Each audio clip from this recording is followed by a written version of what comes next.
leidinius 29, 30, 31, 32, 34 informacija su pretendentų į Seimo narius ir jo nuotraukos publikacija ne vieno, bet kas liečia laikraščių analizę. Taip pat buvo nustatyta, kad Radviliškio miesto teritorijoje ant pastatų Dariaus Girėno gatvėje numeris 30 ir Laisvės alėjoje prie geležinkelio stoties esančios automobilių parkavimo aikštelės tvoros patalpinti didelio formato reklaminiai stendai su pretendentų į Seimo narius liūdnėjančius aktorius, kurie nėra pažymėti pagal teisės aktų reikalavimus keliamus politinės kampanijos laikotarpiu. Taigi, Lietuvos Respublikos politinių partijų ir politinių kompanijų finansavimo bei finansavimo kontrolės įstatymo 15 straipsnio antroje dalyje numatyta, kad politinė reklama politinės kampanijos laikotarpiu nepažymėta pagal teisės aktų reikalavimus arba pažymėta neatsilaikant teisės aktų reikalavimų laikoma paslėpta politinė reklama ir yra draudžiama. Už jos skleidimą taikoma įstatymų nustatyta atsakomybė. To paties įstatymo 16 straipsnio pirmos dalies pirmame punkte numatytas draudimas skleisti politinę reklamą pirmame periodinės spaudos leidinio puslapyje. 16 spalio 9 Lietuvos Respublikos Seimo rinkimų politinės reklamos stebėsenos tvarkos aprašo patvirtinto Lietuvos Respublikos vyriausiosios rinkimų komisijos gegužės 18 dienos sprendimu numeris SP52, vis vienas punkte nurodoma, kad politinė reklama valstybės politiko, politinės partijos, jos narių, politinės kompanijos dalyvio vardu ir ar interesais, bet kokią formą ir priemonėmis už užmokestį ar neatliktinai politinės kompanijos laikotarpiu ar tarp politinių kompanijų skleidžiama informacija, kuria siekiama paveikti rinkėjų motyvaciją balsuojant rinkimuose ar referendume, arba kurios skleidimu propaguojamas valstybės politikas, politinė partija, partijos narys ar politinės kompanijos dalyvis, taip pat jų idėjos tikslai ir programa. Politinė reklama politinės kompanijos laikotarpiu nepažymėta pagal teisės aktų reikalavimus arba pažymėta nesilaikant teisės aktų reikalavimų laikoma paslėpta politinė reklama ir yra draudžiama. Atsižvelgiant į anksčiau nurodytus faktus bei įstatymo reikalavimus, nurodyta informacija, kuri viešai skleidžiama informacijos politinės reklamos, kuri viešai skleidžiamos turi skleidžiamos informacinės politinės reklamos, pasirinktos politinės reklamos požymį. Vadovaujantis išdėstytą informaciją pagal Lietuvos Respublikos Seimo rinkimų politinės stebėsenos tvarkos aprašo 10 punktą stebėsenos grupė išanalizavus minėtą medžiagą informuoja rinkimų komisiją, kad pretendentas į Lietuvos Respublikos Seimo narius Gediminas Liūdnevičius ir laikraštis Radviliškio kraštas, leidžiamas viešosios įstaigos Radviliškio rajono paramos centras galimai pažeidė Lietuvos Respublikos politinių partijų ir politinių kompanijų finansavimo bei finansavimo kontrolės įstatymo draudimus numatytus 15 straipsnio antroje dalyje ir 16 straipsnio pirmos dalies pirmame punkte. Tai tokia yra apibendrinta politinės kampanijos stebėsenos grupės ataskaita už tą laikotarpį. Aišku, mes galim diskutuoti ir kalbėti toliau tą temą, ką aš galiu pasakyti dėl tos išorinės politinės reklamos, kurios tie stendai vadinami ar ne. Tai mes esame jau diskutavę, kad jau tos foto yra siūstos gan seniau į VRK ir užklausta, kaip jūs tai traktuotumėte, ar čia yra politinė reklama, ar ne, ar turi būti pažymėta, ar neturi. VRK yra išsiuntusi Liūdnevičiui paklausimą, turi atsakymą, nežinau kokio turinio atsakymą, ir VRK buvo pažadėję tą atsakymą, neatsakymą, jau sprendimą priimti vienokį ar kitokį ir jį persiųsti. Kol kas to atsakymo nėra, posėdyje nebuvo dar, turbūt, nežinau, ar svarstyta, ar neatsiųsta, bet dar neturiu atsakymo ir nežinau, ką reikia daryti, ar rašyti mums, kaip čia, žiūrint pagal tas rekomendacijas. Stebėsenos grupė 10, 3 skyriaus funkcijos, kur yra 22 puslapis, taip? Žiūrėkime, tai stebėsenos grupė, nustačiusi pažeidimą, atliekant aprašo 9.1/96 punktuose nurodytas funkcijas, informuoja rinkimų komisiją. Rinkimų komisija imasi priemonių, kad pažeidimas būtų pašalintas ir arba pažeidėjai būtų pritaikyta atsakomybė. Sveikatą. Prireikus surašomas administracinės teisės pažeidimo protokolas, rinkimų komisijos pirmininkas apie priimtą sprendimą, pažeidimo pašalinimo ir taikytas poveikio priemonės, nedelsdamas informuoja VRK. Surašytų ir paduotų teismui administracinių teisės pažeidimų protokolų kopijos taip pat siunčiamas VRK. Tai vat, dėl tų tikrai, manau, kažkokio sprendimo nesiūlo šiai dienai priimti dėl tų stendų.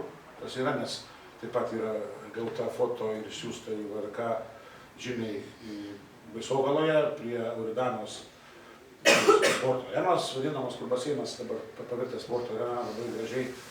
Ir aišku, ten tokio galbūt labiau, mažiau galbūt toks išraiškus, jis yra komanda, kelios merginos, yra Seniūnas, yra Aurimas Gaidžiūnas, dešiniam krašte, kaip sakyti, savininkas yra to sporto komplekso, kaip sakyti, ir taip pat yra užklausta, ar tai irgi turėtų būti mūsų klausimas, persiuntėm VRK ir prijungsim į tą patį ir matysim, koks bus atsakymas, sprendimas VRK dėl tų, ar jie turės žymėti ar neturės. Tai tokį mes ir siūlysim tą dalyką padaryti jiem kandidatą. Tai čia būtų viena dalis dėl tos stebėsenos grupės, kita dalis yra dėl tų straipsnių spausdinamų radviliškio krašte. Kaip ir leidėjas turi atsakomybę pilną nešti, nes turi žinoti, ką turi spausdinti, ko negalima spausdinti pirmam puslapyje. Tai dar, ar tas buvo pastebėtas faktas, dabar nebegalvoju, kad tai žiūrėjau šitą leidinį, kur buvo Aitas Puolamas politikai ir taip pat Gaidžiūnas matėsi. Pirmam puslapyje man užfiksuota. Tai čia šitame? Taip, ne, tai iš tikrųjų leidinys jau yra pažeidęs, kad kandidatą nuotraukoje, kad ir kelių žmonių yra Gaidžiūnas matėsi. Tai kandidatas į Seimo narius ir taip pat yra netinkamas pirmame puslapyje. Tai va tą pasižiūrėkime. Tai čia yra daugelis tų faktų, kas surašyta dėl pačio Gedimino. Jau čia tai vadiname, ką mes ir priėmėm sprendimą ir išsiuntė į VRK dėl papirkimo ir dėl to, kad nėra pažymėta, dabar mes šnekam, kad nėra pažymėta kaip politinė reklama. Tai čia atsakomybė yra ir to pačio leidėjo. Tai va, tai mūsų yra vienas siūlymas pradžioj, be abejo, mes turime parašyti raštą, kad tai tą dalyką pašalintų. Taip, jeigu to nedaro, mes tada turim teisę surašyti administracinį teisės pažeidimo protokolą ir siųsti teismą. Tai va, dėl stebėsenos grupės ataskaitų, tokios tarpinės ataskaitos ir ką jie yra užfiksavę. Kokią turit nuomonę, ką nori pasakyti to klausimo? Aš tai galvoju, gal iš tiesų dabar, kai juridiniam asmeniui dėl tų visų, informuojant ir apie tą nuotrauką, kad ir kitas politikas Be jo žinios, be jo sutikimo jis, sakykime, ne... Nu, pirmą puslapį. Taip. Bet kad ir taip jau, sakykime, kad jis ir negali jau spausdinti, kad ir su jo žinia, kas ten būtų, sakykime, jau kaip leidėjas, ar ne? Kad atkreiptų dėmesį tą ir aišku, dabar nepamaitins tai. Ne, ateityje. Bet į ateitį tiesiog, kad pasitaisytų. Ir manau, kad ir kandidatų reikėtų lygiai taip pat kaip rekomendacija vengti, o jeigu dar kartą pasikartos, tai tiesiog tada suprasim, kad ignoruoja. Taip, tas mūsų pradinis žingsnis turi būti įspėjimai ir paprašymai tą mūsų manymų, tuos trūkumus ar iki pažeidimus, kad jie tų toliau nebedarytų. Tai va, prašyčiau tada, diskutuokime dar, kas tai nuomonė tokia pritartų, išskyrus dabar apie tą, ką kalbėjau, dėl tos negausim atsakymų iš VRK. Jeigu tai būtų suformuluota, kad dabar parašom, tai tada prašysiu paruošti tokį raštą, atsiųsti man, aš jį uždėsiu, kaip sakyti, numerį siunčiamą ir tada siūsiu redakcijai ir kandidatui būsimam prezidenčiui. Tai už tokį sprendimą. Ačiū. Tai toliau kita grupė. Yra gautas mūsų žurnalistų, mūsų svečio pranešimas, kurį užregistravau, tai vienas, paskui yra viena, kaip sakyti, dalis. Kita dalis yra tai, kad mūsų sprendimas yra apskūstas VRK dėl to, kad priimėm to papirkimo fakto pripažinom metu Lipnevičių dėl tų visų, dėl vieno to epizodo, ar mes sakykim tam vieno laikraščio. VRK svarsto ir tikrai sprendimas nežinau koks bus, jie prašo papildomai parašyti motyvuotą raštą ir dadėti daugiau tų skanuotų straipsnių, kad tas veikla buvo, kaip sakyti, nevenkartinė čia neklyčia. Ir kad mes esame iš tikrųjų sakę, kalbėję, kai buvom surinkę visus kandidatus, aišku, atėjo tie, kas galėjo, spręsdami apie mūsų leidinio formatą, taip toliau. Ir buvo, visi girdėjot, visi kalbėjom, kad būkite atsargus. Sakau, ta riba yra labai slidi, kada yra politinė reklama, kada nėra politinė reklama, kada yra papirkimas ir jo nėra. Tikrai, sakau, skaitykit, galiu duoti ir baltą knygą, bet skaityti, sakau, visiems ateikit, duosiu geriau, ramiau, atsargiau, bet, kad įstatymą nepažeistumėte, buvo informuoti visi, tame tarpe buvo ir Gediminas Lipnevičius. Tai, kad tie dalykai buvo žinomi, iš tikrųjų, aišku, čia mes turime interpretuoti pačio įstatymų žmogus, kuris eina į Seimą bet kokius rinkimus, jis turi žinoma žinoti visas juridinės ingrybės, visus dalykus ir to nepažeidinėti, kas yra negalima. Tai tikrai papildyti prašė tais straipsniais ir dar daugiau tos motyvacijos galbūt tų dalykų, kad kalbėta buvo, kaip sakiau, buvo perspėti, Mes iš tiesų šiandien buvom susirinkę dėl abiejų tų, nes kadangi buvo kaip ir skubos tvarka, tai tiesiog susirinkom ir kas liečia dėl papildomos informacijos pateikimo dėl Gedimino Lipnevičiaus galimo Seimo rinkimų įstatymo pačių straipsnių nuostatų pažeidimo tęstinumo, tai mes tiesiog paruošėm tokią papildomą kaip ir informaciją. Aš galiu ją perskaityti, kad Radviliškio rinkimų apygardos komisija rugpjūčio 9 gavus Vyriausios rinkimų komisijos elektroninį pranešimą ir persiųstą darbo partijos skundą, kurioje pateikiama informacija apie galimą Lietuvos Respublikos rinkimų įstatymo 5 priims straipsnio nuostatų pažeidimą. Tai yra rinkėjų papirkimą, nurodant minėtose 30 ir 31 numerius laikraščiuose. Aš jau nesikartoju, nes tai tiesiog gerai iš to mūsų tyrimo perrašyta. Publikuojamus straipsnius, kuriuose pateikiama informacija, kad dovanas įteikinėja Radviliškio rajono paramos centro vadovas Lipnevičius.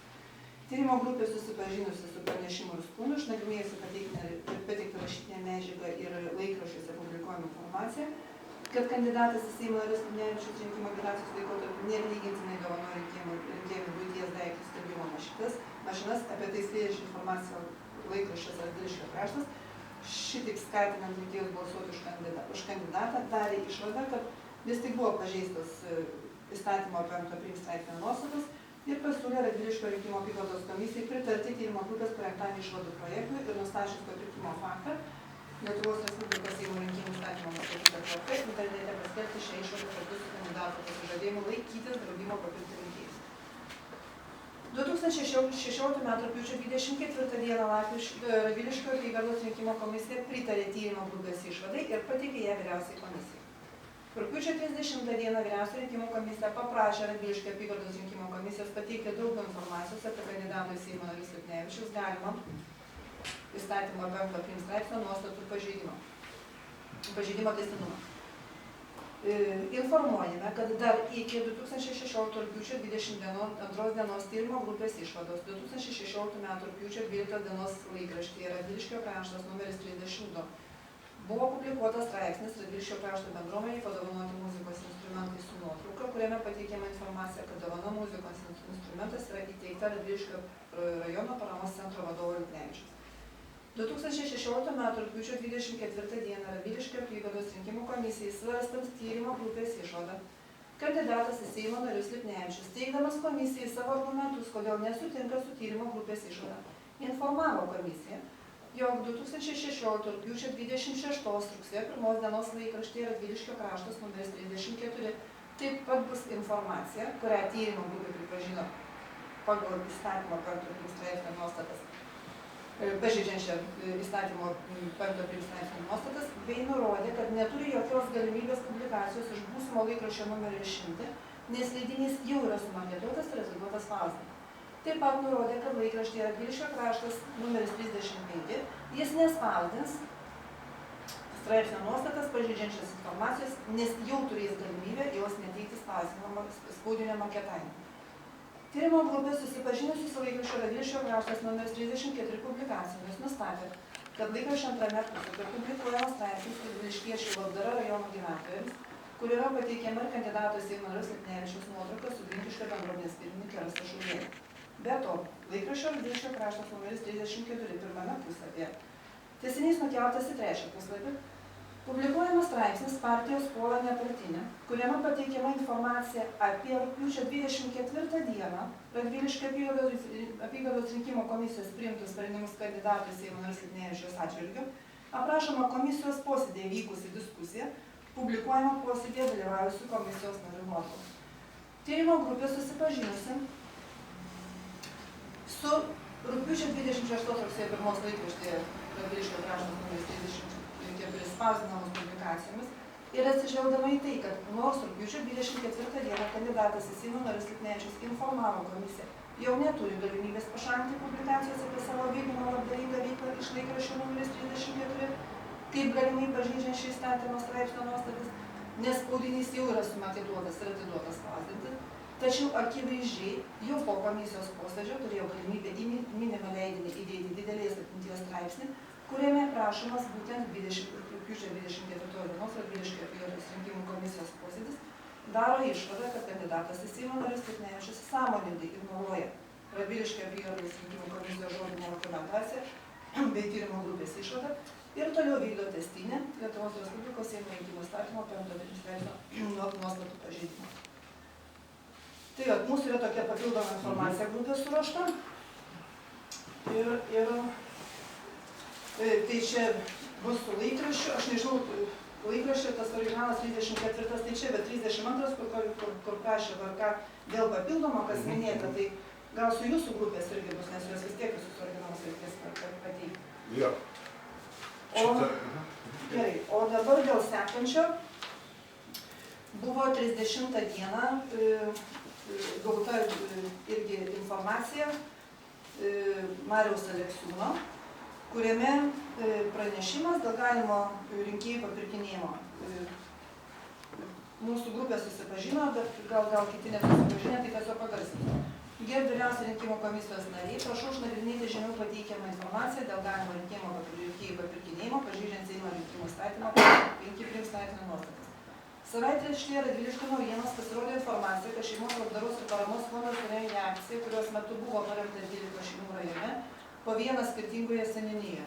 Kadangi pagal pateiktas nuotraukas ir straipsnio tekstą minimas Antanas Šepononis, kuris yra Radviliškio rajono savivaldybės meras bei kandidato į Seimo narius Vytauto Juozapaičio Radviliškio rinkimų apygardos numeris 44 rinkimų štabo vadovas, tokie Antano Šepononio veiksmai vertintini kaip netiesioginis bandymas papirkti rinkėjus konkrečiam kandidatui. Papildomai pažymėtina, kad asmeninio kandidato į Seimo narius Vytauto Juozapaičio Radviliškio rinkimų